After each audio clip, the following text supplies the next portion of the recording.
muito importante que a partir desse momento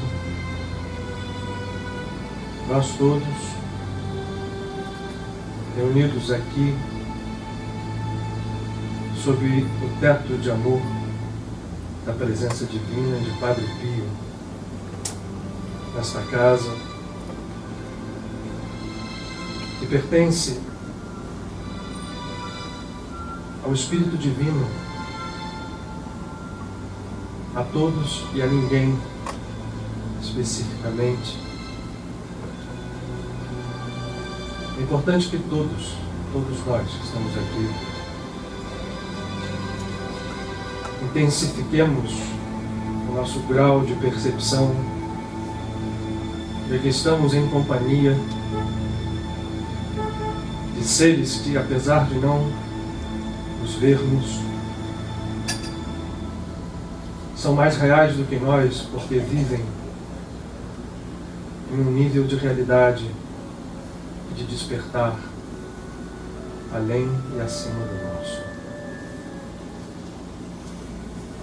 Mas mais do que isso, esses seres, irmãos nossos, substância divina, tal qual nós somos, estão aqui por um único motivo: receber, em nome do Altíssimo e dessa mesma presença divina, a cada um de nós, para entregarmos aquilo que eles também, por sua vez, recebem da fonte inesgotável do infinito, o amor incomensurável, incompreensível de Deus. Não somente a nós, que habitamos ainda esta veste de carne, mas a muitos mais irmãos, muitos mais,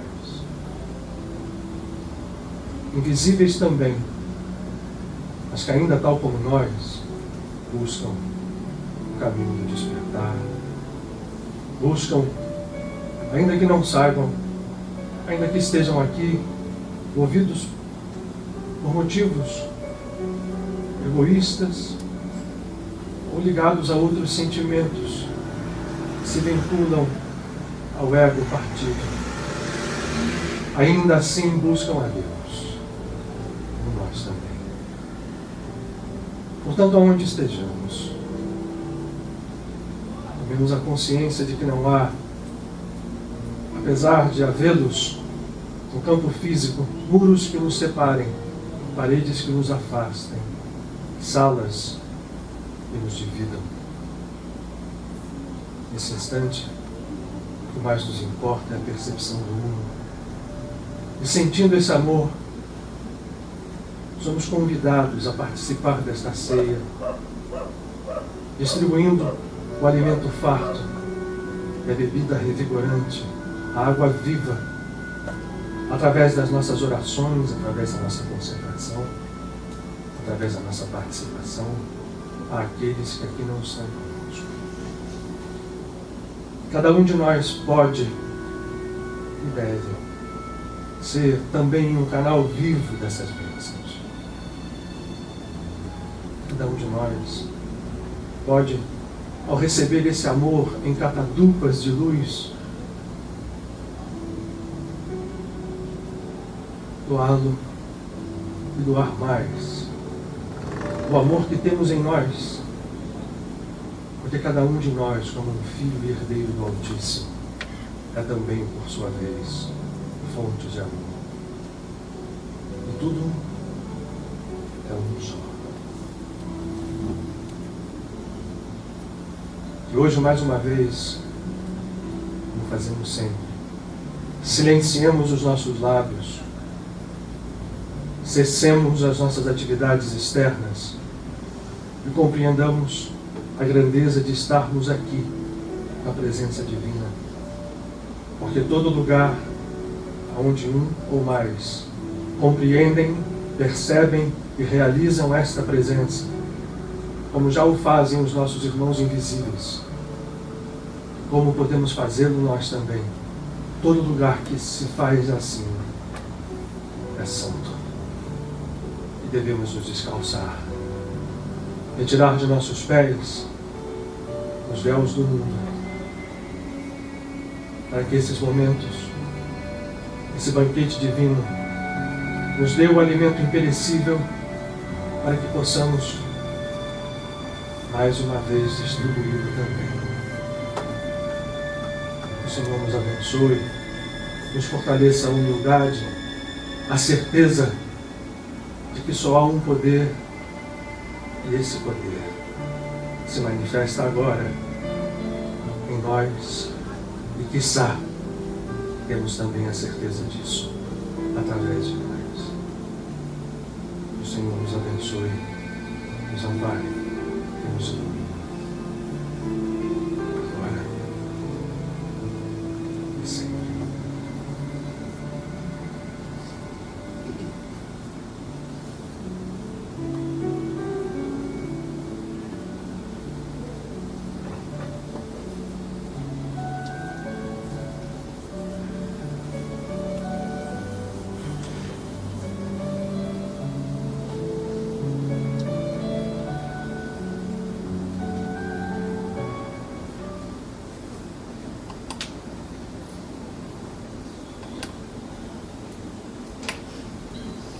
Boa noite a todos, sejam muito bem-vindos à casa de Padre Pio, especialmente se há aqueles que estão conosco pela primeira vez, especialmente bem-vindos.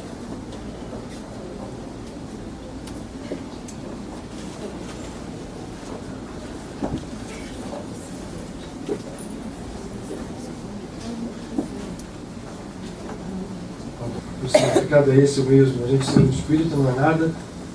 Vocês tem que estar parado atrás nos pés, não tem lugar mesmo para vocês? Aqui?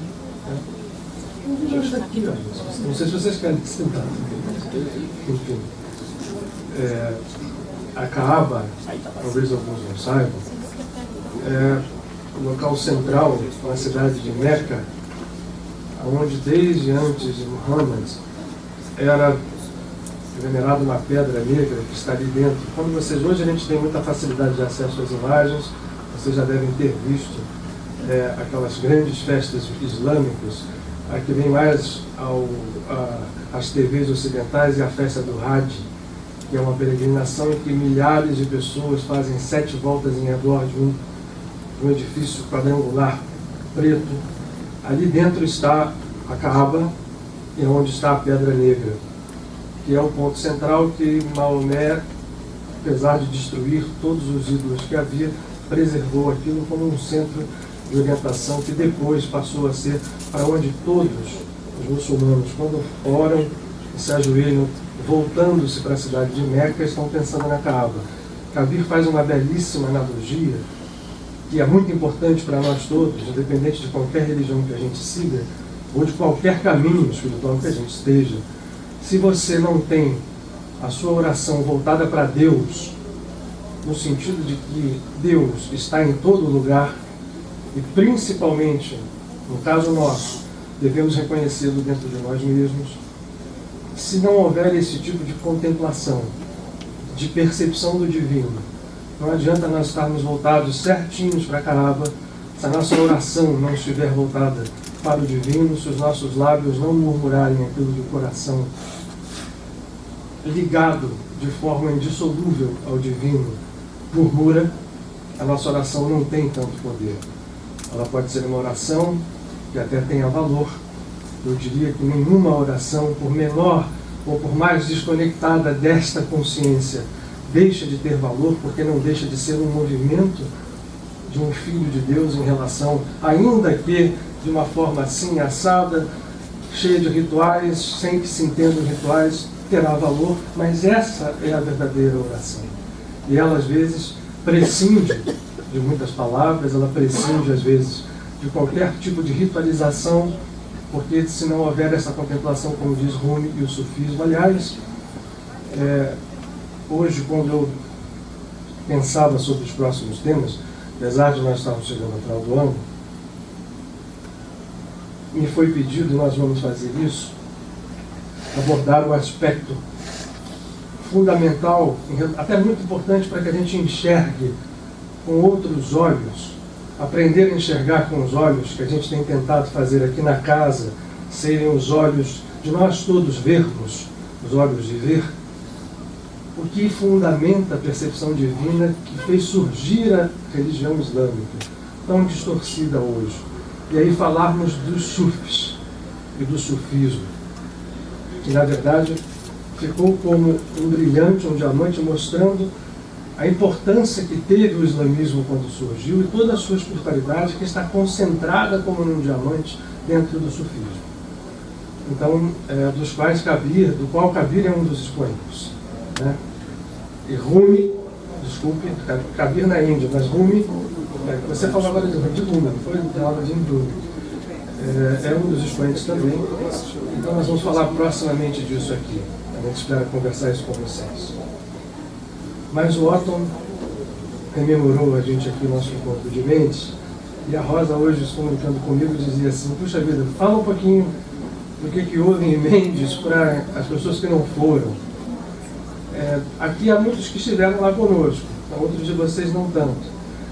Não é um relato sobre Mendes, mas Mendes, é bom que a gente sempre repita isso, todos os anos. Não é simplesmente um encontro para um retiro espiritual, no que a gente procura formatar processos, enfim, buscar umas coisas. Mendes para nós, e isso Padre Pio sempre diz, significa sempre um ponto de aglutinação e ao mesmo tempo de alargamento. Ele faz os dois movimentos de forças espirituais em função do caminho que essa casa, que é construída sobre esses alicerces, busca, que é ser uma escola de viver em Deus, de viver na nossa divindade. Então Mendes é isso. Mendes, e, portanto, a gente nunca leva para Mendes um processo repetitivo.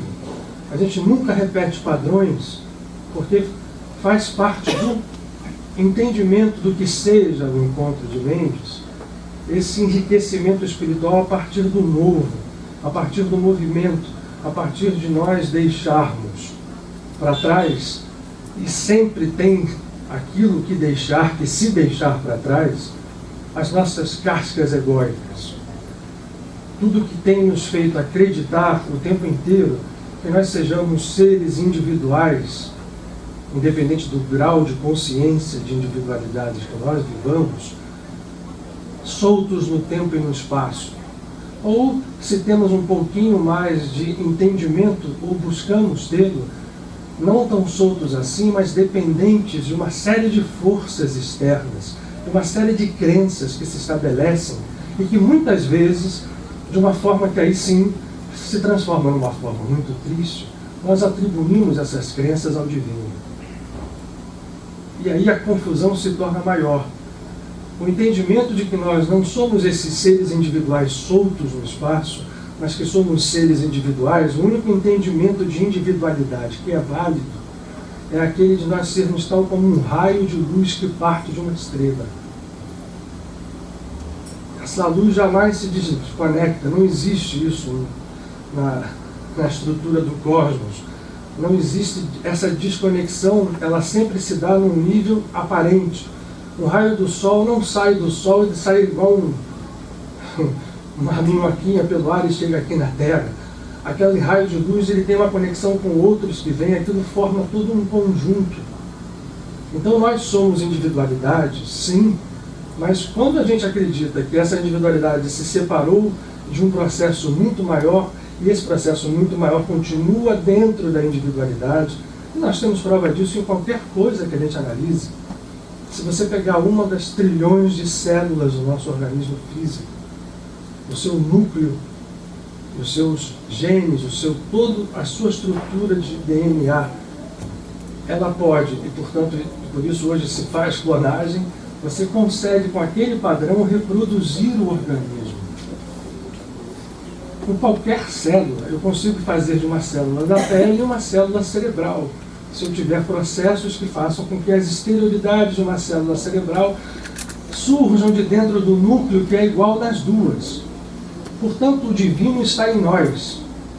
Nós jamais nos separamos incomensurável presença e realidade cósmica, por mais indivíduos que sejamos, por mais que achemos que somos isso ou somos aquilo, mal ou bem. E o nosso grande trabalho nessa casa é esse, tem sido esse. Em Mendes, a gente concentra isso em poucos dias. E nunca sob uma forma repetida, porque no momento em que você repete um padrão, você fica muito perto de uma tentação, que é aquela de acreditar que você tocou uma verdade de forma definitiva. Nem mesmo aquilo que deu certo. Essa coragem é a coragem a qual, enfim, ela está refletida em toda a vida dos grandes mestres, daqueles que se tornaram espelhos, modelos, para nós como modo de ser e de seguir na vida. Nenhum desses que passa pelo mundo nos ensinando faz apenas para ser reverenciado, para estar num altar, ou para estar posto como uma presença divina, um filho de Deus. Ele sempre faz algum movimento e vive alguma coisa para mostrar: eu faço isso porque cada um de vocês também pode fazer. E isso é o que todos têm que entender, e nós tendemos ao contrário. Como a gente separa realmente tudo, esses grandes nós separamos ainda mais, porque se tornam inatingíveis. Mas no momento em que a gente queira começar a definir coisas, a torná-las definitivas, a leitura do Otton vem muito a calhar. Esse mestre Zen, o Zen é fantástico, porque o Zen talvez seja a escola que mais nos auxilia. Lá em Mendes, vou fazer um parênteses para vocês, para contar um pouco para a Rosa. Nós ficamos ali trabalhando sobre uma das coisas que é fundamental no caminho que esta casa busca seguir, que é o entendimento da lei da graça como algo que nos encaminha a uma realidade superior de vida, e que não é novo, não é uma novidade, isso está presente porque assim é. E nós temos tentado buscar fazer isso. E lá em Mendes a gente buscando fazer, falando sobre Deus, falando sobre os conceitos de divindade, a gente sempre alertava, porque não se pode conceber Deus. Na hora que eu concebo, essa palavra conceber vai a concepção.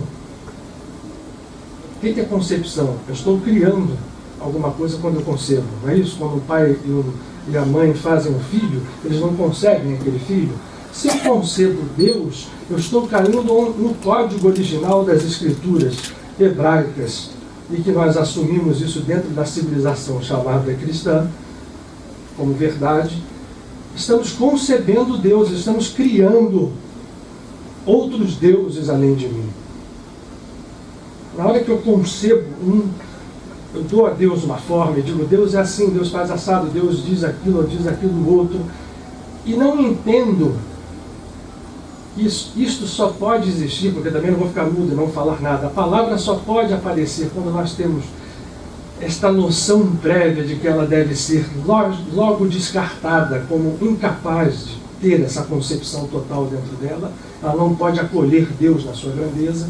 Ela tem que servir como alguma coisa e rapidamente ser descartada. Senão eu concebo Deus, estou concebendo alguma coisa, estou concebendo uma imagem. Estou realizando imagens do divino que não são um divino. Portanto, o mestre Zen, nessa história do Otton, sempre que alguém dizer qual é o primeiro princípio, eu não vou poder te falar que se eu disser o primeiro, ele já passou a ser o segundo. O primeiro está sempre no inconcebível. Essa é a verdadeira imaculada concepção. A concepção pura é aquela em que nós deixamos de estar criando imagens a partir, não da imagem semelhança primordial, mas das imagens que nós, como seres divinos que somos, e portanto temos poder, distorcemos esse poder divino e criamos um falso mundo, o mundo do pecado, o mundo onde se implantam leis que são frutos desta concepção que nós chamamos concepção de pecado, e essas leis são terríveis, são leis que são inflexíveis de justiça e de condenação, de julgamento. À medida em que isso vai acontecendo, nós vamos nos separando, criando outros seres e nos afastando do divino. Toda aquela presença divina original vai se afastando de nós, porque nós vamos nos divertindo, divergindo, desculpe, divertindo seria muito bom, divergindo desse processo inicial de semelhança original. Passamos a criar mundos, a imagens fora do divino. Isto leva à dor, leva ao sofrimento, leva a uma evolução muito lenta que vai acontecer. Nós vamos evoluir, nós vamos em direção ao divino de qualquer forma, porque será sempre importante a gente lembrar que nada está fora do divino e, portanto, estamos sempre nele, e tudo que fizermos mesmo que desta forma distorcida com o poder divino em nós, ainda assim isso nos levará a ele. Só que a gente pode, também como filhos dele, escolher se queremos estar sob a lei do pecado ou se queremos estar sob a lei da graça. Esta é a grande, eu diria, é o grande trabalho que essa casa se propõe a fazer. Essa casa no sentido de nós tentando ser instrumentos o menos imperfeitos possível dessa luz que perfunde o cosmos por inteiro. Se nós não somos bons instrumentos e deixamos a coisa passar por nós, ganhar tintas do nosso ego, nós estamos começando a distorcer uma mensagem. E aqui o que a casa procura é mostrar com clareza a validade e a realidade dessa lei da graça. Às vezes não é fácil, porque nós estamos tão encastelados em crenças, e essas crenças tomam tanta forma de realidade para nós, que a ilusão passa a ser algo tido como real, como tão sólido é uma parede dessas, e ao mesmo tempo nós sabemos que ela não tem nada de solidez. Nos nossos trabalhos de materialização aqui para curas, nós vemos com os olhos físicos as entidades passarem através de paredes e usarem o sólido como se nada fosse, porque nada é mesmo. Mas isso na nossa vida diária não é. Mas as crenças são muito fortes. Eu até tenho um exemplo muito interessante, que vocês, quem anda, ou já andou, ou já pelo menos sabe, que é proibido usar celular em avião. Quem já teve a oportunidade de andar de avião, cada vez hoje mais gente pode fazer isso, sabe a rigidez que se fala disso antes, depois, na hora que fecha, não pode abrir antes de abrir a porta, tem que sentar, na hora que parar, e se estiver andando não pode ligar. Bom, você sabe o que tem de realidade nessa história? Nada. Hoje não há mais dúvida de que não existe nenhum perigo de uma onda de telefone celular atrapalhar qualquer coisa de comunicação no avião. Tanto é verdade que já tem companhias ganhando dinheiro oferecendo celulares a bordo. Mas é verdade, você pode, algumas companhias, pegar e pagar um celular.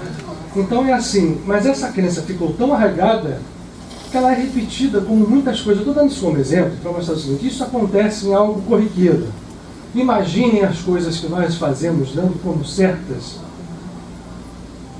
e que não tem fundamento nenhum na realidade. Mais ou menos assim é a construção das nossas vidas ao longo da nossa evolução.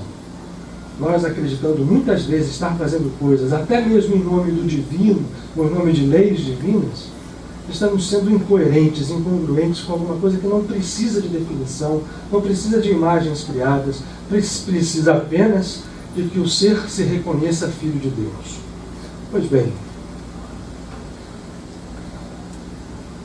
essa é a ideia da nossa conversa de hoje. Rosa, falando de mente, nós falamos sobre isso tudo o tempo inteiro lá.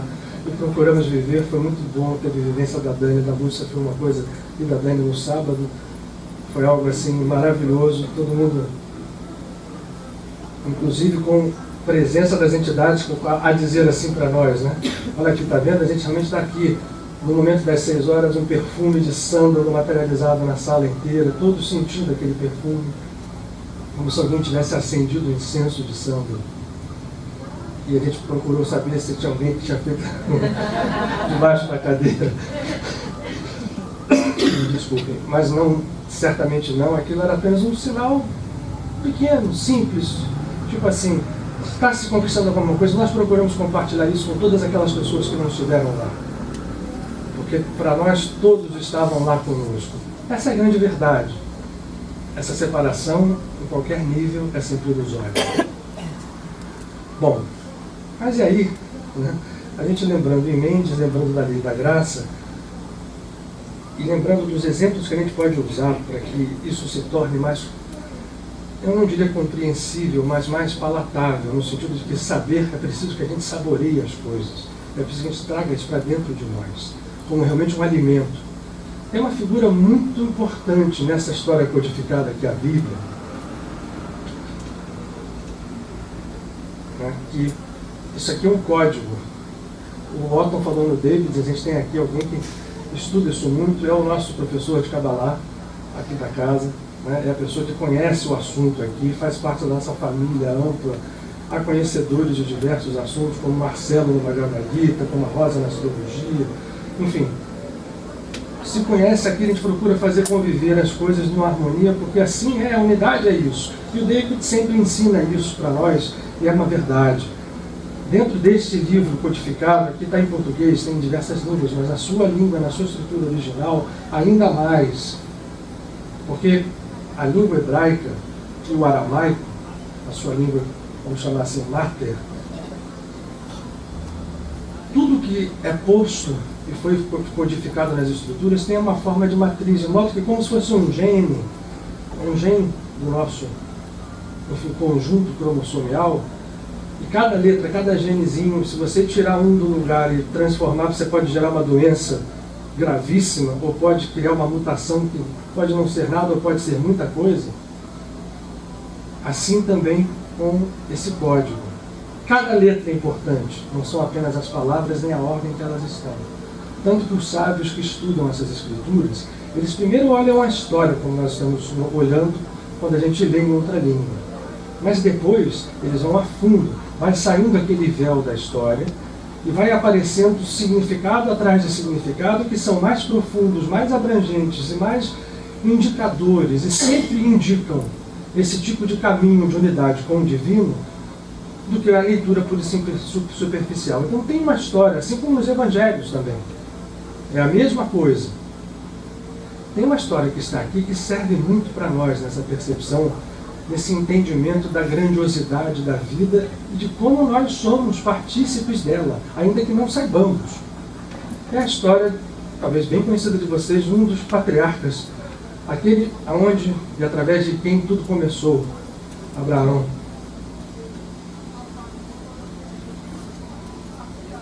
A gente olhando a história de Abraão, a gente vê ali ensinamentos muito interessantes que servem para nós, e não é à toa que a figura de Yoshua Bar Yosef, Jesus, filho de José, Jesus, explicitou em toda a plenitude essa centelha divina que existe dentro de todos nós, e portanto se chamava o Cristo, porque nele há, e continua a haver, a centelha crística, a consciência messiânica.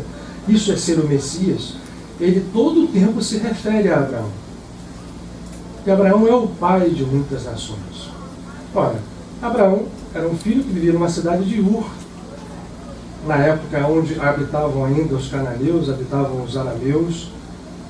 Essa cidade de Ur, que depois até historicamente foi descoberta, Abraão vivia ali, filho de um comerciante, estava ali vivendo a sua vida, tinha uma mulher chamada Sarai. E um belo dia, Deus chega para ele e fala a seguinte frase, já começa aí a importância. Abraão, se levante, entra em ti e vai à terra que eu te prometo dar. Caminha, porque vais ser pai de muitas nações. Bom, essa primeira frase, entra em ti, só sobre ela a gente já podia aqui debruçar. Abraão era alguém que tinha uma boa vida, era um comerciante, era rico, tinha toda uma estrutura de vida já formada, estava ali colocado numa cidade, recebe um chamado e diz assim, entra em ti, entra dentro de você mesmo. E, se a gente olha um pouquinho mais fundo, é dali que está essa voz falando.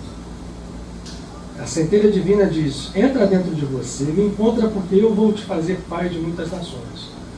E Abraão e Sarai eram um casal estéril. não tinham filhos e já eram, de uma certa forma, idosos. Pois bem, Abraão não titubeia, recebe esse chamado, levanta, pega tudo que é seu, pega a sua família e vai em direção a esta terra prometida, esse lugar que seria dado a ele como habitação, para que ele pudesse ser pai de muitas nações, nações que seriam tão numerosas como as estrelas do céu e as areias do mar. E lá vai Abraão. E a história é extremamente interessante, extremamente rica de eventos. Mas os eventos significativos que nós temos aqui são esses que nós queremos chamar a atenção. O que faz com que Abraão, naquele momento, saia, levante-se e vá? É um perfeito conhecimento daquele ser, de que havia dentro dele essa natureza divina que o chamava. E mais,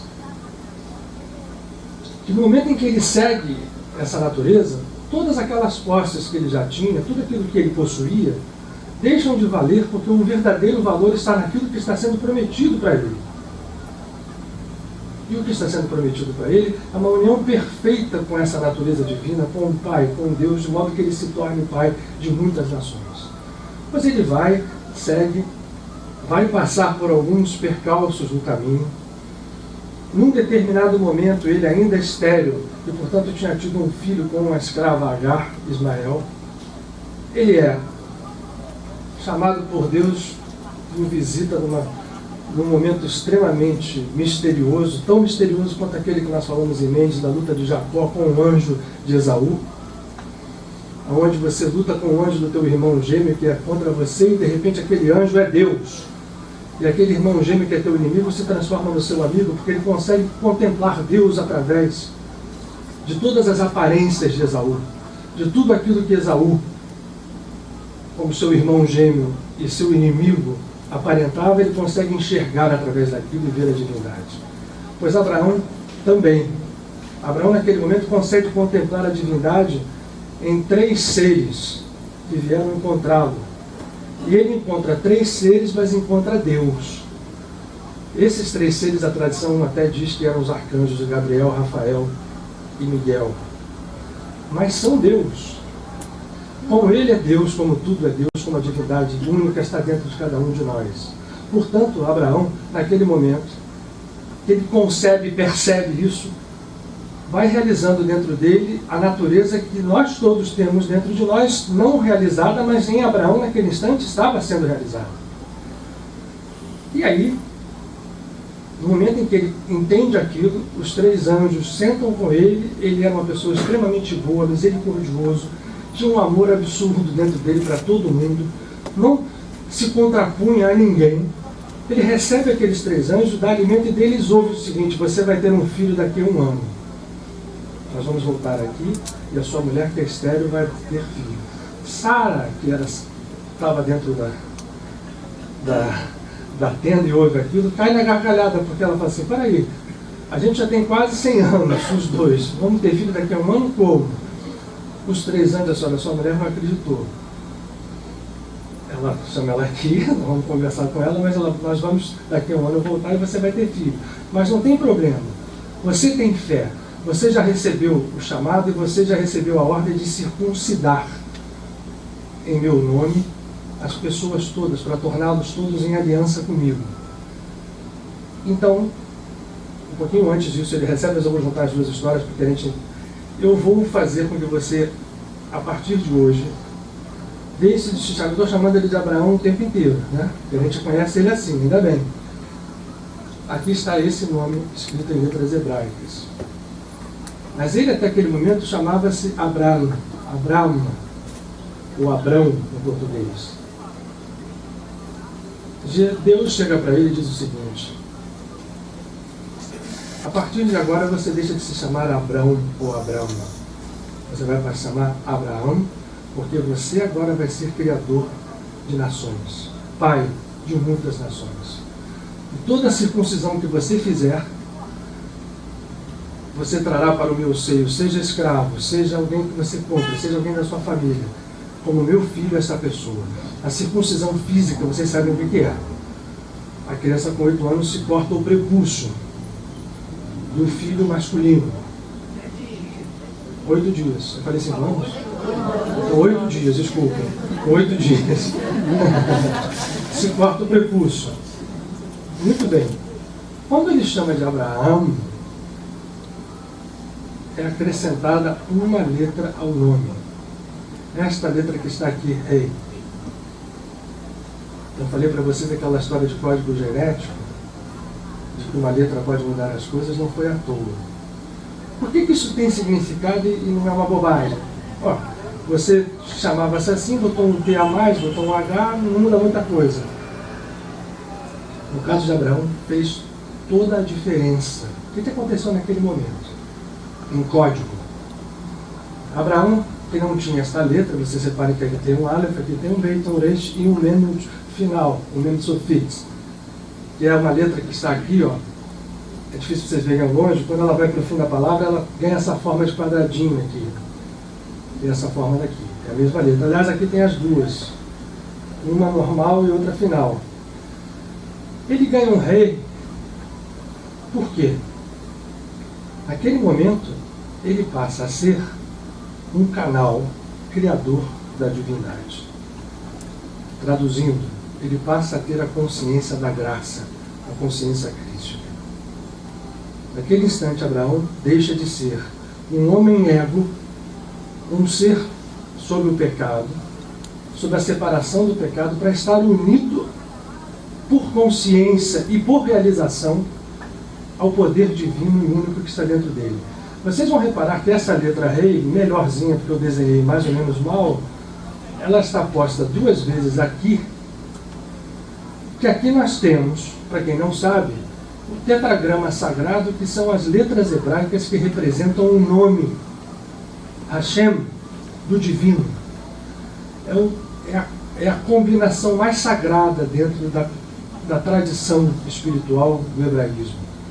Aqui se concentram todas as forças de criação dos universos. Pode parecer bobagem para a gente, mas se a gente pensar que as partículas que compõem o nosso corpo, todas elas se estruturam de uma forma que a gente vai entrando e vai encontrando cada vez coisas menores que são responsáveis por uma estrela, por uma galáxia ou por um ser mínimo, isso aqui não fica parecendo sem sentido, ao contrário. Parece muito novo. A ciência está descobrindo isso de 100 anos para cá. Essas coisas a tradição espiritual já sabe. Aqui embaixo tem um yantra. Eu vou tirar daqui para já ver que o pessoal lá de trás não está vendo. Aqui tem um yantra hindu que representa o deus Hanuman, que tem o mesmo significado. Não pensem vocês que nenhum desses traços, nenhum desses pontos, nenhuma dessas formas está aqui por acaso. Cada uma das tradições a reflete de uma forma. Eu estou querendo dizer, como nós temos a mesma palavra, pode ser dita em inglês, pode ser dita em português, pode ser dita em espanhol. As tradições espirituais interpretam as forças do divino de formas diferentes, mas sempre com o mesmo intuito. No caso da tradição hebraica, esse nome aqui é um nome divino. E a esse nome, por curiosidade, alguns de vocês já ouviram isso muitas vezes, vão ouvir mais, porque eu acho importante que seja dito. É a esse nome, não é a esse nome, é o que esse nome significa em poder. Quando alguém tem consciência do poder que ele significa, é a ele que Jesus se refere no Pai Nosso, quando fala: Pai Nosso que estás nos céus, santificado seja o teu nome. Seria incongruente se ele estivesse referindo ao nome de Deus. Deus já não é santo, Deus precisa de ser santificado, teu nome santificado. O que é isso? Santificado significa transformar esse nome em algo unificado, em que tudo isso seja interpretado como uma coisa só. Mas vocês vão ver que aquela letra que foi posta no nome de Abraão, acrescentada ao nome dele, ela está posta 2 vezes aqui nesse nome. Em 2 níveis. Um nível superior, que é este aqui, logo depois dessa virgulinha que se chama Yud, que significa o Pai Divino, antes que tudo se formasse, lembrando que o Otton falou, antes do primeiro e do segundo princípio, mas já botou na forma, já é o segundo, mas enfim, ele se refere ao primeiro princípio, e depois aqui está a Mãe Divina, ou a força materna criadora, Isto daqui significa esta letra posta dentro da atividade humana, vejam que ela está lá no alto, e significa tudo aquilo que é feito na criação, novamente como um pai, para se repetir na mãe. E esse rei que está aqui deve ser o mesmo desse. Eles devem se tornar um. O que não acontece na nossa criação egóica.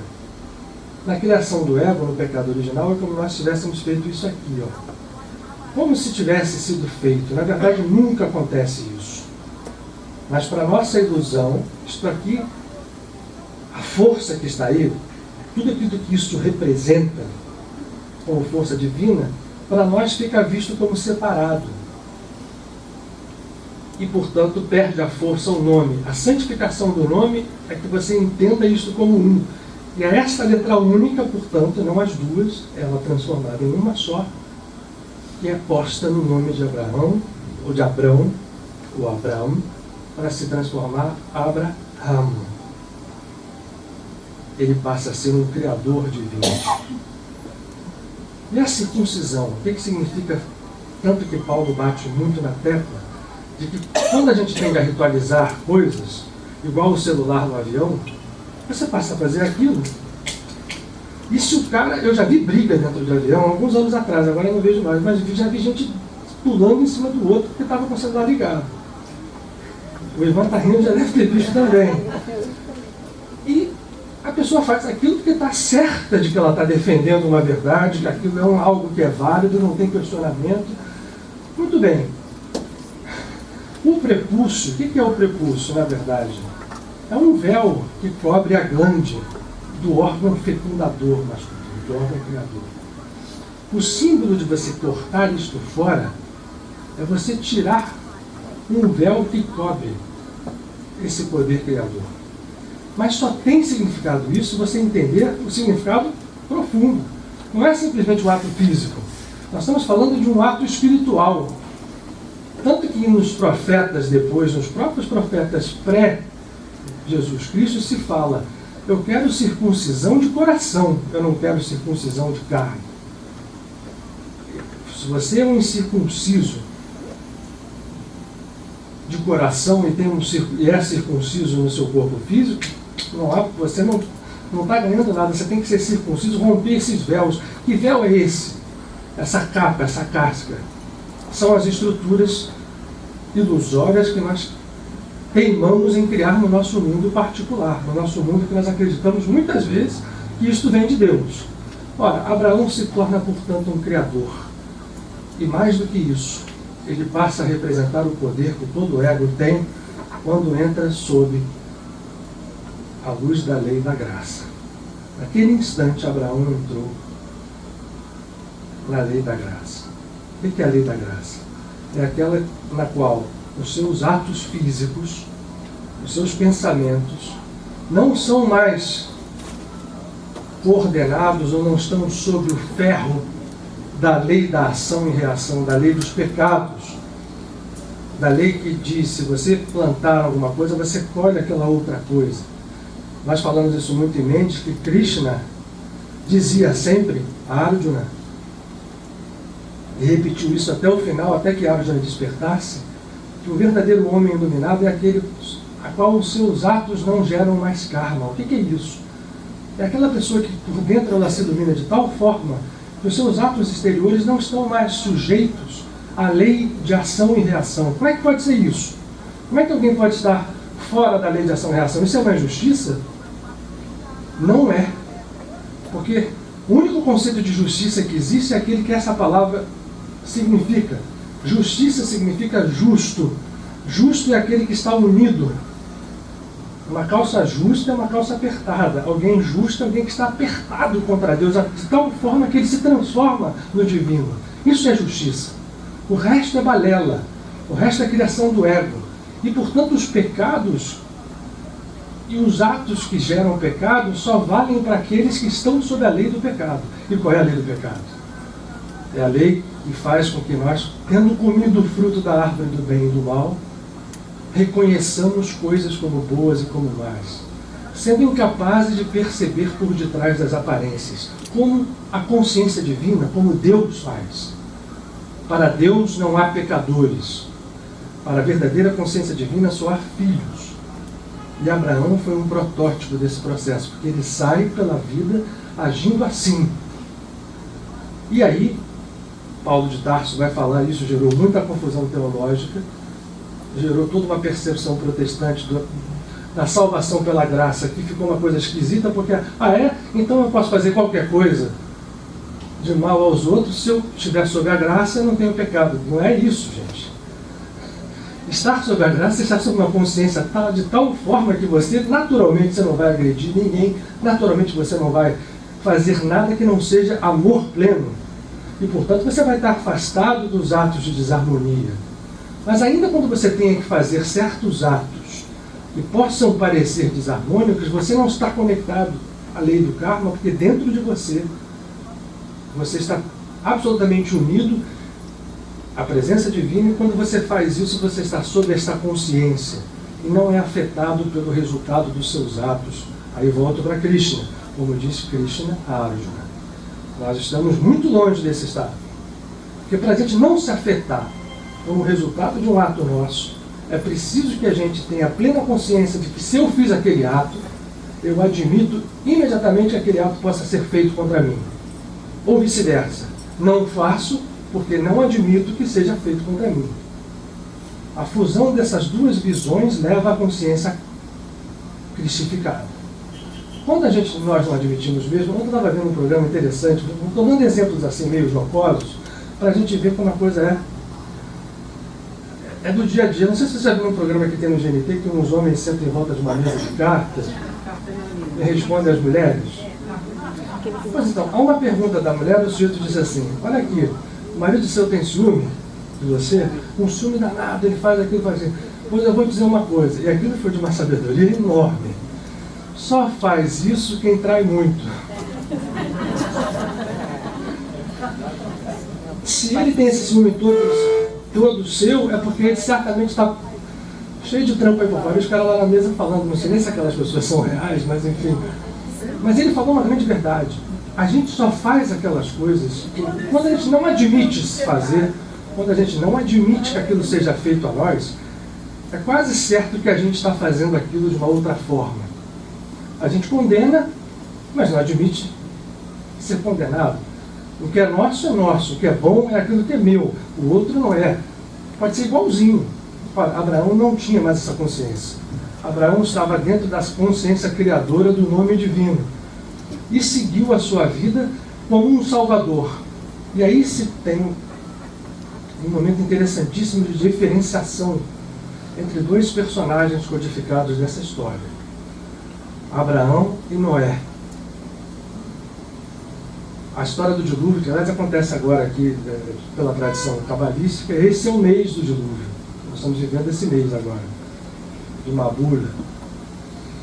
Né? Então é bom para a gente limpar as coisas. Lá em Mendes foi uma boa limpeza. Né? Eu não falei nada de dilúvio para ninguém, porque estava um dia de sol tão grande, vai que chove.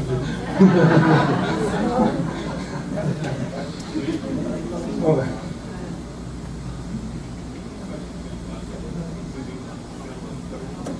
da criação divina? o Manuel está dando aqui um outro tipo de imagem. Pode ser uma célula-tronco da criação divina? É uma imagem válida, sim, pode, por que não? Algo com poder criador dentro de uma consciência divina, dentro de um entendimento de um tudo em todo, ou todo no tudo. E a parte e o todo são uma só coisa. Mas, o que eu estava falando agora? O dilúvio. Noé fez tudo aquilo que a gente sabe, fez a arca, botou os animais dentro, levou a família, fez tudo aquilo e veio o dilúvio. Morreu todo mundo, no final das contas o dilúvio baixou, a arca pousou, ele sai com seus filhos e vão construir. Aí quando ele sai, conta a tradição, ele parou, olhou aquele mundo todo vazio, ele tinha uma comunicação com o divino. Ele levanta para Deus e fala assim: Deus, não tem mais ninguém aqui, só eu, meus filhos, os animais? Mas será que o senhor não podia ter feito isso de uma forma diferente? Podia. Mas por que o senhor não fez? Você me pediu por acaso? Você lembrou? Só agora que você está lembrando? Se você tivesse lembrado antes do dilúvio, talvez eu tivesse mudado de ideia. Muito bem, tem uma história com Abraão, parecido o seguinte: Abraão, num determinado momento, depois que ele vê os 3 anjos e vê a Deus, ele vai perto da cidade de Sodoma, as 2 cidades de Sodoma e Gomorra. Muito bem. Todo mundo sabe o que aconteceu com Sodoma e Gomorra. Mas houve uma tentativa de Abraão. Quando Deus diz assim: olha, sai fora, vai lá, eu vou destruir essa cidade. O clamor contra ela, a separação é tanto, o pecado é tanto lá dentro, as pessoas estão tanto vivendo pelo ego que vai acabar. Abraão chega e faz o que Ló não fez, o que Noé não fez. Ele chega e diz assim: Deus, se houver lá 50 justos, pelo amor desses 50 justos, o senhor não destrói a cidade? Deus fala assim: se você encontrar 50, por esses 50 eu salvo todos os ímpios. Abraão vai lá, aí volta para Deus. Isso é uma coisa fantástica, tá bom? Senhor, se esses 50 menos 5 tiver de justos, o senhor ainda assim preserva? Preserva. Fui lá. Senhor, o senhor me desculpa estar sendo assim importuno de voltar ao senhor, mas se dos 45 tiver 30, o senhor salva a cidade inteira pelo amor dos 30? É claro. E assim foi. Na última, ele já chega, deve ter chegado devagarzinho. Deus. Ele já espera um pouquinho ainda. Calma. Se houver 10, pelo amor dos 10, eu não destruo a cidade. Infelizmente ele não achou 10. Mas ele vai com os anjos que chegam assim: olha, você tem lá dentro um sobrinho chamado Ló, tem as filhas, a mulher. A cidade vai sair, mas pega eles e sai, manda eles irem para a montanha. Porque lá não vai haver perigo. E uma recomendação: saiam todos e não se olhem para trás. Todo mundo sabe, né? Infelizmente a mulher de Ló vira e se transforma em quê? Numa estátua de sal. Ora, os códigos disso são inúmeros. Primeiro deles, Abraão se torna um salvador, mostrando que depois Cristo vai fazer a paráfrase, vai mostrar com toda a plenitude que todos podem ser salvadores quando encontram essa natureza criadora do divino em si. Passam a ser canais de salvação. Porque esse que ganha esse nome com a força divina, que o Manuel chamou de célula-tronco da divindade, ele passa a ser uno com Deus. Então ele vira um canal. Ser um salvador é ser isso, é ser um canal. Lá em Mendes a gente fez o desenho. É como se a força divina pudesse ser, não existe ela muito, condensada num canal infinito de fluxo de luz, e o nosso ego normalmente é um círculo fechado. Essa luz geralmente passa aqui por fora. Aí, com essa história da lei do karma que a gente criou para nós mesmos, às vezes tem um porozinho de luz que entra aqui, ele cresce um pouquinho, né? Vai se transformando num círculo maior, mas ainda assim fechado. E às vezes ele é tão grande esse círculo que ele ganha uma ilusão de poder que vai piorar a história, porque o pior das coisas é o ego que se acha poderoso. E ele às vezes tem na vida dele, um cara muito rico, por exemplo, um sujeito poderoso, qualquer pessoa que tenha muito poder temporário, seja esse tempo 10, 15 anos ou algumas encarnações, porque ao contrário do que a gente pensa, essa lei também não é assim, não. O sujeito agora foi ali, na outra vai ser um cara que não é, às vezes não é assim. Esse mundo do ego é um mundo de leis que são distorções de leis naturais divinas feitas por um ser divino que é o ego, que ainda não reconheceu a sua divindade, ou a reconheceu de uma forma muito distorcida. Ora, quando esse ser rompe esta casca e deixa de ser um círculo para passar a ser um canal, ele não precisa ser mais enorme, ele pode ter a largura do próprio canal. Estou representando aqui enfim, Isso aqui vai ser infinito na mesma. O que eu estou querendo dizer é que não precisa mais de tamanho externo. Esse ser pode ser um ser humilde, pode ser alguém que a gente não vê nada na aparência, mas esse ser é um guru. O que é um guru? Ele é um salvador. Por ele passa a luz divina. E ele passa então a ser um atrator. Uma boa imagem disso é um dique. É como se o ego tivesse construído diques e diques e diques em frente ao mar da realidade divina. O ser que se cristifica é aquele buraquinho no dique, pelo qual a água vem, e tem só uma coisa, esse dique ele não só traz a água divina, como ele puxa os outros também, ele faz um movimento duplo. E portanto Abraão, se ele tivesse encontrado 10 justos ali, pelo amor dos 10, ele tinha conseguido, como ser divino, puxar os outros. É aí onde faz o significado das coisas que a gente às vezes não entende muito bem da justiça divina. E às vezes, como isso, por não entendermos bem, a gente se acha incapaz de receber. Às vezes a gente se acha tão sofredor, tão pecador, que a gente acredita que para nós nos renovarmos tem que passar um sofrimento absurdo, tem que voltar não sei quantas encarnações, não é assim. Vou falar logo um pouquinho de Jesus, estou preocupado aqui agora, mas está legal o tempo. Porque não é assim. Quando alguém se torna um salvador, ele passa a exprimir essa lei da graça. E aí, uma outra escritura, no Salmo 32, começa assim: bem-aventurado é aquele a quem o Senhor não imputa pecado, e que lhe cobre a multidão de erros. Ora, como é que você não tem pecado imputado contra você?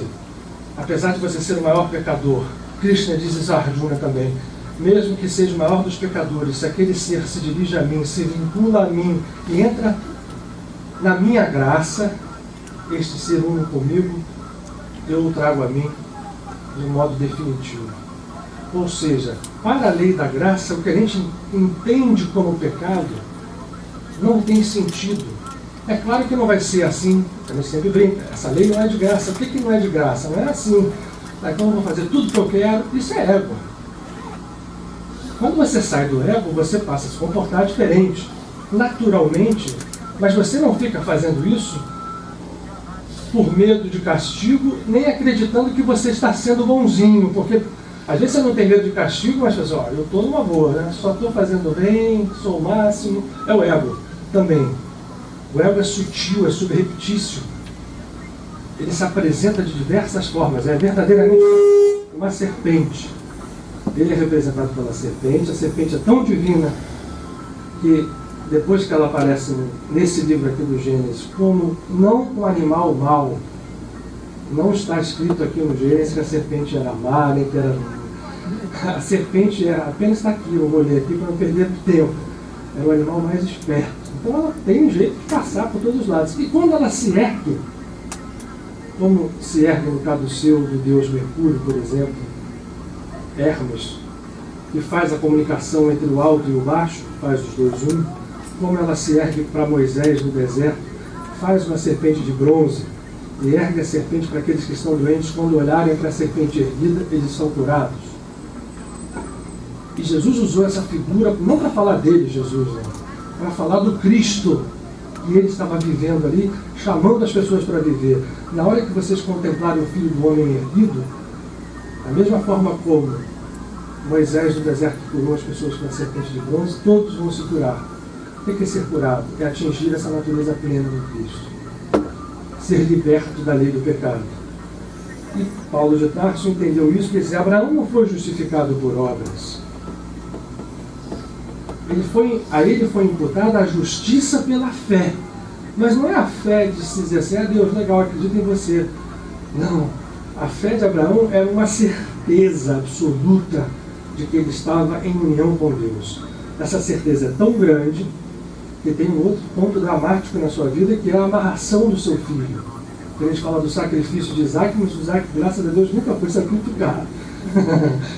ele saiu vivo da história. Ele foi preso, amarrado para ser degolado, e Abraão seguiu aquilo, porque não que ele foi fazendo uma coisa cega porque Deus mandou. Eu tenho certeza que Abraão lá dentro dele tinha certeza, ele ia fazer, mas no final das contas a coisa ia ser assustada. E realmente no final ele ouve uma voz chamando Abraão: Abraão, levanta a tua mão, desamarra o teu filho. E quando ele olha, tem um cordeiro amarrado, sacrifica esse cordeiro e não o teu filho. As pessoas vinculam isso ao sacrifício de Jesus, mas não é essa vinculação que nos importa mais. O que importa é o seguinte: o cordeiro significa o ego. Tudo tem sentido no universo. O cordeiro é um animal que é doce e ao mesmo tempo ele é duro, né? Quer dizer, não sei se vocês já viram uma briga de cordeiro de chifre. Então, Áries é um signo potente de fogo, né? A Rosa aqui não nos deixa mentir e acrescenta. O cordeiro é esse ego que é o fogo, que é divino também, mas precisa de um sacrifício. Ele precisa assim englobar no eu. E Abraão faz isso até o final. Então o que justifica Abraão é a fé, não é a crença, é a fé, é a união dele com o divino. E portanto a vida de Abraão, até o final, é uma vida em que ele se transforma realmente no pai de muitas nações.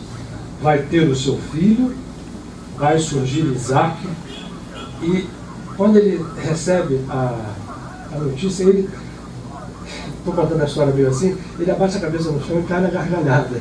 E Deus diz assim: essa gargalhada é santificada, isso vai significar o teu filho Isaac, porque o riso e quem inventou também fui eu.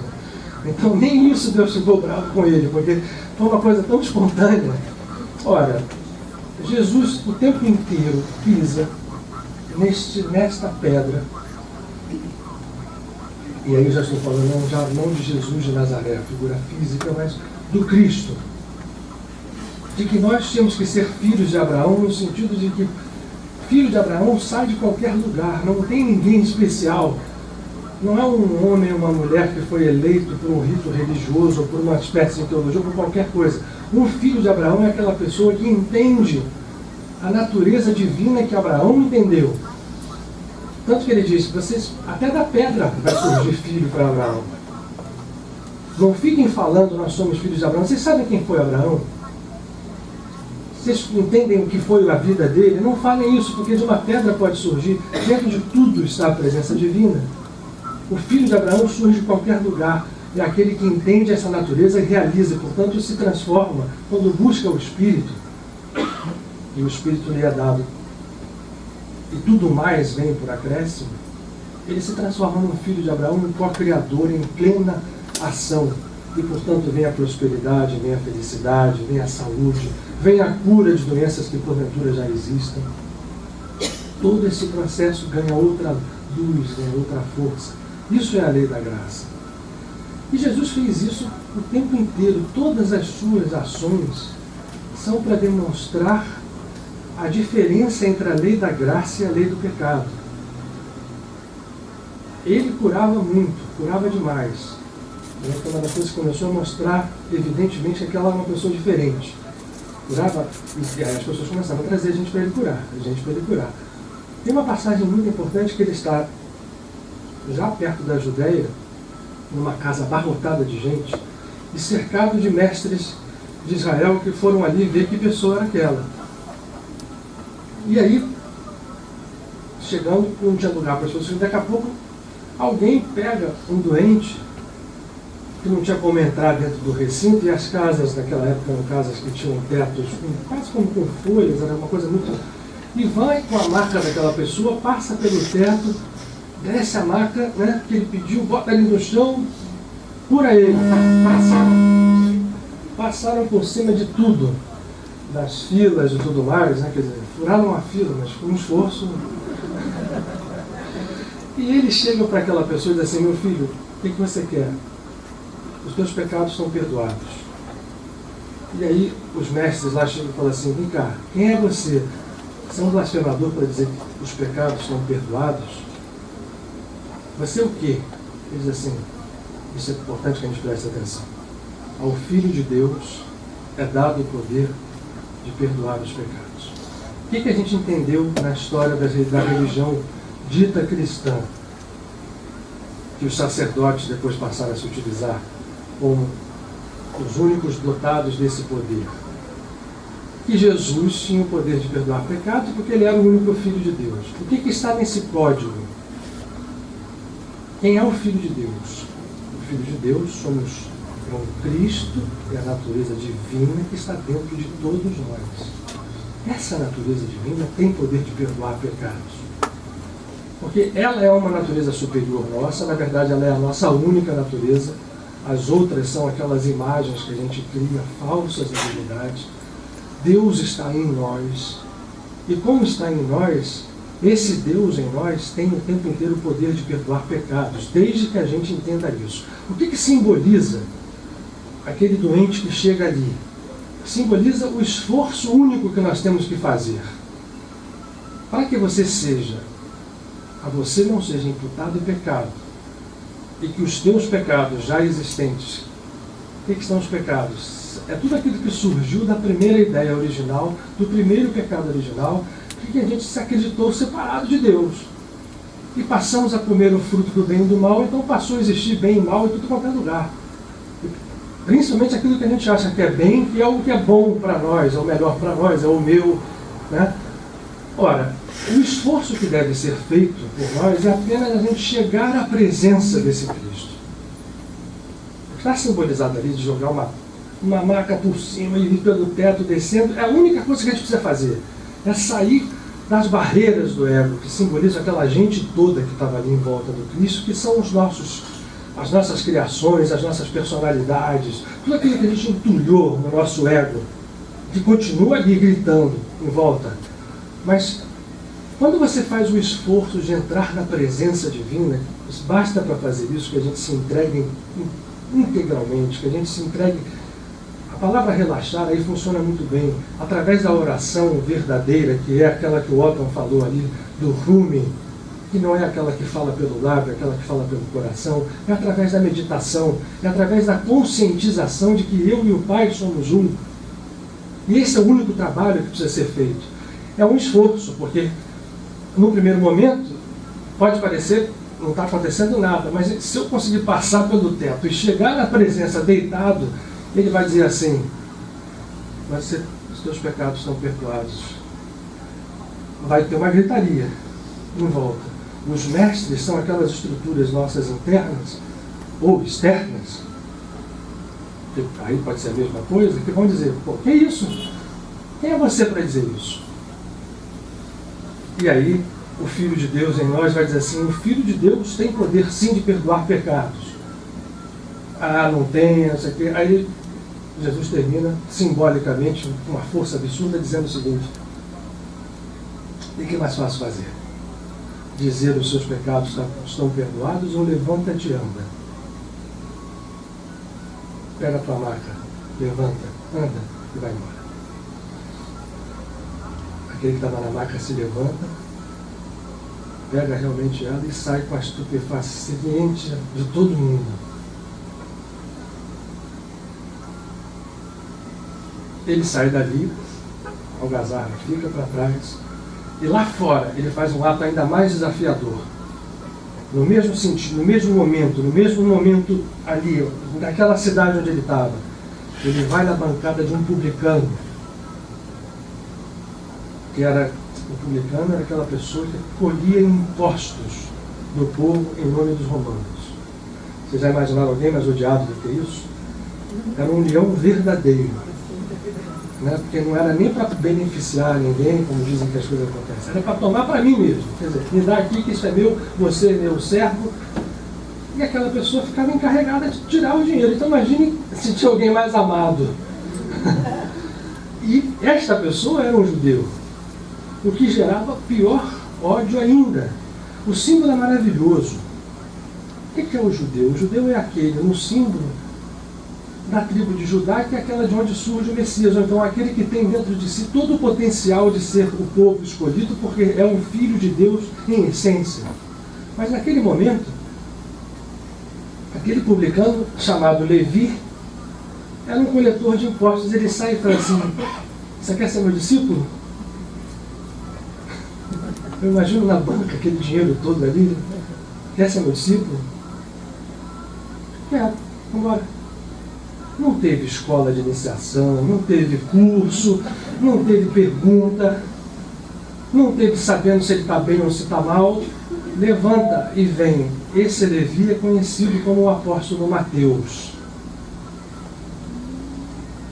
que a partir daquele momento se transforma num dos 12. Gente, ele já tinha criado confusão ali atrás. Depois, agora ele estava criando entre os seus próprios discípulos, porque entre eles havia gente que pagava imposto para o Mateus, para o Levi. Imagina botar essa gente toda. O que ele está querendo dizer com isso? Ele está dizendo, gente, olha aqui, essa pessoa não tem perfil de pecador pior do que ela. Esse é um pecador, não tem dúvida. Pega as pessoas, cobra dinheiro, toma o dinheiro, bota lá no bolso, entrega para o outro. Então, é aquele que merece nada, ou tudo, em termos de castigo. E essa pessoa, ele vai por trás da aparência e diz assim, vem cá ser meu discípulo. E a partir daí essa pessoa se transforma no discípulo. E continua, porque depois disso tudo, o pessoal começa a ver atrás, você é um maluco, você sai por aí, o João Batista, os discípulos dele fazem jejum, os discípulos dele ficam lá no deserto, os seus são por aí, comem, bebem, você vive na casa desse pessoal todo. Eles dizem, olha aqui, o Cristo não está aqui para olhar as pessoas que são justas, eu estou aqui exatamente para mostrar que o pecado não existe. E que, portanto, se alguém vier a mim, a presença crística, e esse a mim não é a Jesus de Nazaré. Jesus de Nazaré naquele momento simbolizava isso, mas isso está dentro de cada um de nós. Se você vem a essa presença crística, ela vai te perdoar os pecados, ela vai te levar à condição de discípulo, porque ela não vê o pecado. E, portanto, eu posso ser assim como ele, você pode ser assim. E procure fazer isso. Abraão fez isso. Faça isso com o seu semelhante, você vai ver o que te acontece de bom. E ele foi fazendo isso todos os momentos da sua passagem pelo mundo. Mostrar que essa natureza crística não era privilégio dele, nem daqueles que ele estava puxando, porque todos os que ele puxou para o seu lado simbolizavam pessoas extremamente falhas, cada uma com a sua peculiaridade, mostrando como o nosso ego pode ser. E como você podia estar além do karma, na verdade simbolizado no conhecimento tradicional por aquilo que os astros espelhavam daquilo que você tinha feito karmicamente. Como diz a Rosa, os astros inclinam, mas não determinam. Porque Abraão conseguiu aqui sair das inclinações daquilo tudo que você, espelhado nos astros, tinha mostrando as suas construções egóicas do passado. Naquele momento não existia passado, existe apenas a presença divina. O que Jesus fez o tempo inteiro, o que Abraão fez na sua vida, e tudo que foi mostrado para nós, era de que, continua a ser mostrado, há uma opção. Se a casa de Padre Pio tem uma missão, é a de mostrar que é possível que nós vivamos sob aquilo que a gente chama de lei da graça. E para que isso aconteça, não é a gente ficar esperando que a graça caia do céu no nosso colo, porque essa não é a graça que nós estamos falando. A graça que nós estamos falando é um estado que você consegue, você atinge a partir desse caminho de encontro com a sua natureza divina, que no fundo e na verdade é a única. É apenas um movimento de mudança de processo, aquilo que você tira do círculo e abre aquilo para você se transforma num canal. E você passa a ser salvador, você passa a ser um curador, você passa a transformar pessoas, ainda que essas pessoas nem saibam disso. Ou até, ainda que você conscientemente também não saiba disso. Eu sempre dou o exemplo aqui de Padre Pio. Essa história também muitos já ouviram. Padre Pio, em determinado momento, pela força da sua luz, começou a receber demanda de todo mundo. E ele fazia, tadinho. Né? Primeiro, sei lá, deviam escrever 10 pessoas, mandavam carta para ele, depois aquilo virou 100. E ele tentava olhar aquilo tudo, ver o que ele pedia. E virava a noite, né? Sei lá, aí viu uma lista, imagina que viu uma lista lá de 100 nomes. 100 nomes. 1000 nomes. Ele tentava. E aí depois, o que acontecia? Ele dizia assim, às vezes eu não aguento, eu estou ali no meio da lista, durmo. Aí eu acordo, meu Deus do céu. Você vê, até quando a gente tem essa consciência natural, às vezes até a gente acha que não tem ela. O bonito de Padre Pio é isso, que é ainda mais bonito ainda. Quer dizer, aquilo era tão forte dentro dele, ele estava ali num ambiente que não favorecia, o ambiente da Igreja Católica, principalmente naquela época, não favorecia nada isso. Ele dormia, aí acordava e dizia, puxa, para esse aqui eu não rezei, para esse aqui eu não consegui, nem comecei, já estava dormindo, começou a receber cartas de volta, de agradecimento, principalmente dessas pessoas pelas quais ele não se dirigia muito na oração. E isso é documentado, existem cartas dele ao seu confessor, ele tinha um confessor como toda pessoa dentro da Igreja Católica, até que ele dizia, eu não entendo isso. Meu anjo da guarda às vezes aparece para mim, mas eu pergunto para ele só ri. Mas eu não quero saber, ele como bom, não era napolitano, mas era do sul da Itália, então também escrevia que das coisas que ele precisava sempre se livrar do seu temperamento. Ele falou assim, então eu não quero saber, Deus está fazendo, então faz, acabou, está fazendo, está feito, e vai ser assim.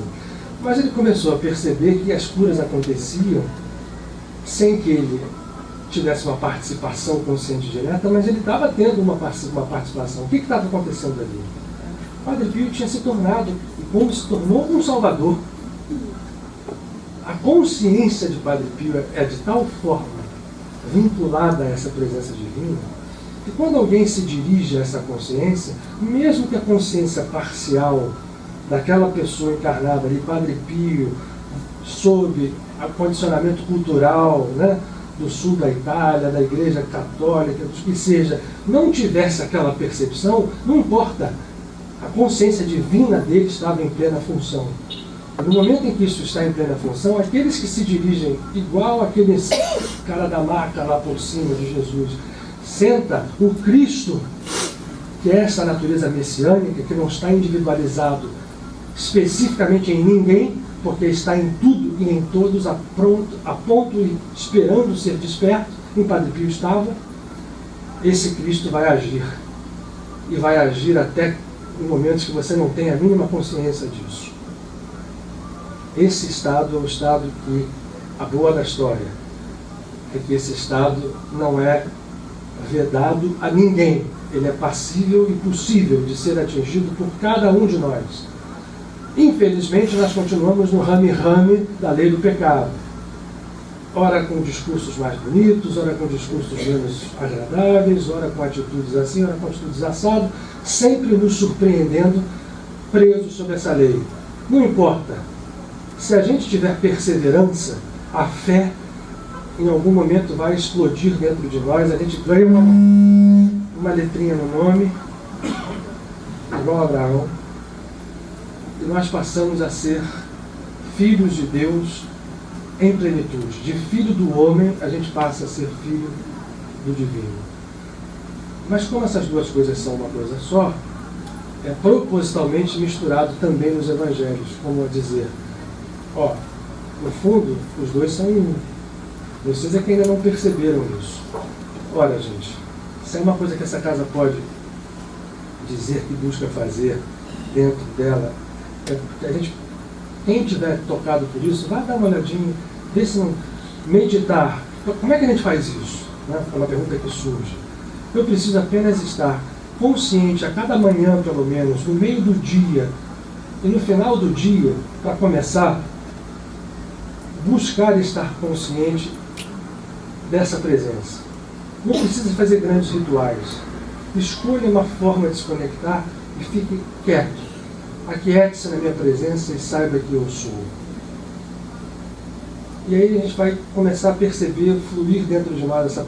Aí depois até a gente pode fazer uma oração ou pode meditar numa técnica que a gente pode escolher usando uma visualização que seja confortável para nós, mas sempre com esse intuito de perceber. E um belo exercício que eu ontem comentei em Mendes. Não se atinge esse estado se nós não formos ativos como Deus é, da forma que Ele é. E como é que Deus é? Vou repetir, não vê pecado. Então nós temos que começar a olhar por cima do pecado e através do pecado. Em quem? Naqueles que nós atribuímos a condição de pecadores. Ontem lá em Mendes eu falei, vamos fazer um belo exercício? Pega um réu do mensalão. Estava vendo ontem na TV um daqueles que foi lá votar. Aí tinha uns contra e um a favor. Assim é nesse mundo, né? É o bem e o mal. Esse cara é um safado, é um ladrão, é isso aqui, mas ele está sempre fazendo isso. Não estou querendo fazer julgamento. Até porque o primeiro que falou isso foi Jesus. Contei uma outra história ontem também. Chegaram na frente dele, dois irmãos brigando, se xingando, se estapeando. E já que ele era o cara, assim, Jesus, diz aí pra gente quem é que tem que... A herança do nosso pai tem que ser repartida, diz para quem é que é. Quem que me chamou? Vocês que estão pensando que eu vim aqui para julgar alguém, para ser partidor? Eu não vim para partir. Eu vim para unir. Eu não julgo ninguém. Então, o nosso grande exercício não é fácil, hein? Porque o que a gente faz é emendar a bola que vem. Né? A bola vem e a gente... É aquela história de malhar o Judas. Alguém de vocês já malhou o Judas na Semana Santa? Já viram como aquilo faz um crescendo? Né? Começa com uma coisa e de repente vira Isso é a mesma figura do linchamento de uma pessoa, por exemplo. Então é assim, né? Jesus, no processo dele, o outro que foi escolhido chamava-se Barrabás. Você sabe o que significa essa palavra? Barrabás. O filho do pai. A mostrar o seguinte, nós temos ali dois filhos do pai. E naquele instante um foi taxado de ladrão e o outro libertado. Só que aquele que foi taxado de ladrão nunca tinha, o outro estava preso. Então, olha só o ensinamento aqui no meio. Ora, Judas é a mesma coisa, é tido como traidor. Jesus, no mesmo momento em que vai a Judas Iscariotes e o tira desse processo, e vai mostrando que o processo do pecado, como a gente faz, o exercício que a gente falava ontem era, pega um cara do mensalão, bota ele na sua tela mental e procura imaginá-lo, né, como um bebê, naquela roupinha de bebê, no colo da mãe, chorando. Ele está dizendo aqui, estou dando nome, eu não quero repetir o nome, então o Daniel já estava aqui, já levantou um nome. Eu tenho certeza que se a gente conhecesse essa pessoa ali, ia ser um bebezinho que a gente pegava no colo. Ah, não foi assim, o cara fez isso, essa vida toda. É, verdade. Então, nós estamos condenando, ok? É isso? Beleza, vale. Não é proibido. Fiquemos sabendo de uma coisa. Vou voltar às palavras desse que nós estamos falando o tempo inteiro aqui. Resolveu medir o mundo nessa medida? Esse copo? Ok. Ela vai ser aplicada então para você na mesma medida que você usou. Na hora que você menos esperar. Quando você estiver descuidado, tendo feito alguma coisa que você pode não ser um réu do mensalão, mas você pode estar, porque não importa o tamanho da história, o que importa é a atitude. E na hora que você fizer alguma coisa daquele jeito, essa lei kármica, ela vem e vai te cobrar. Todos nós estamos sob ela. Mas nós podemos ser os buracos no dique. E na hora que a gente abre o canal e a lei divina passa, a primeira coisa que acontece é na nossa vida. A gente começa a refazer a nossa vida. O que é feito contra nós não prospera mais, o mal não nos atinge, porque a gente começa a estar num nível acima dessa dualidade. Então aquilo passa. E num segundo momento você passa a fazer isso abraçando aqueles que estão à sua volta. Como eu falei com o Padre Pio. E essas pessoas que vão chegando a você, vão chegando a esse canal e todo mundo chega à unidade. Se houver 10 justos, toda a cidade é salva. Portanto, se um de nós for o 10º, já imaginamos o que vai acontecer com a humanidade? Isso é figura, né? Claro, são 10. Mas 10 é um belo número de representação simbólica. A batalha nesse mundo é para que não haja 10 justos. A batalha do ego é para que não surjam esses 10. Mas enquanto a gente estiver nisso, a gente conseguir fazer, o primeiro que recebe é a gente.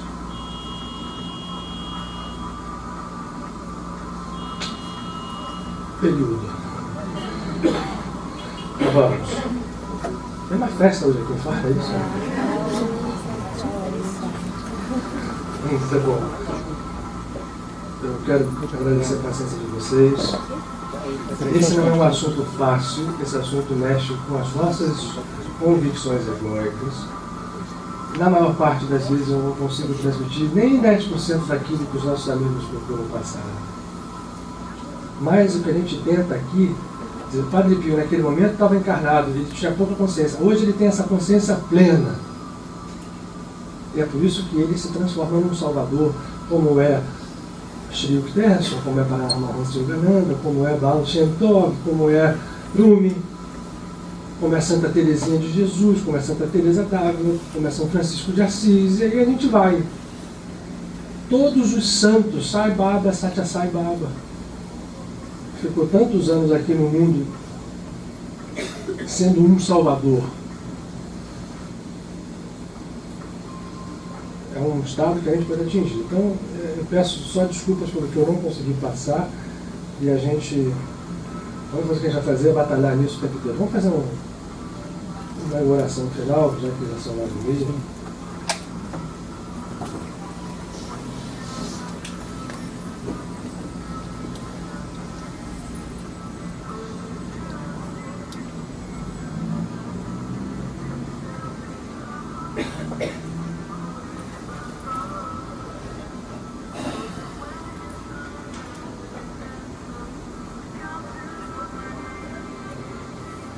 Vamos juntar a nossa música e essa música aí. A gente ri que os nossos amigos gostam de fazer certas coisas assim, mas que, respeitando muito a todos eles. Nós todos somos filhos de Deus e ninguém deve ser julgado por coisa alguma. Em algum momento nós vamos todos estar juntos nessa realidade única. Nós vamos para a nossa parte aqui, estender a nossa consciência e fazer da nossa oração nesse momento um impulso vivo para que a luz que os nossos amigos nos trazem seja também a partir de nós e por nós e passada a todos aqueles a quem amamos, estejam eles aonde estiverem, porque o reino é um reino de misericórdia, é um reino de cura. Os filhos ainda não têm essa consciência. Um dia certamente vão tê-la. Nós temos a alegria de poder ter contato com essa busca. E que seja essa busca permanente, que nós não desistamos. Que a oração seja o nosso alimento. Que a contemplação da vida, enxergando Deus em toda parte, aos poucos, no início 3 vezes ao dia, mas depois em todos os momentos, em cada segundo, em cada minuto, em cada pensamento, em cada olhar, seja o nosso poder, o único poder. Só há um poder, o Cristo. E é esse poder do Cristo que nós agora, certos na sua presença, em nós e através de nós, agradecemos por estar recebendo e rogamos que possa estar compartilhado com todos aqueles a quem amamos, com todos aqueles que se dizem nossos adversários, que todos possam receber o toque dessa luz e desse amor, e que movidos por essa consciência nós possamos caminhar aonde estivermos, com quem estejamos. E a paz surge em nós e nós sejamos, portanto, pacificadores. essa luz viva em nós. Que a nossa semana seja abençoada. Graças a Deus.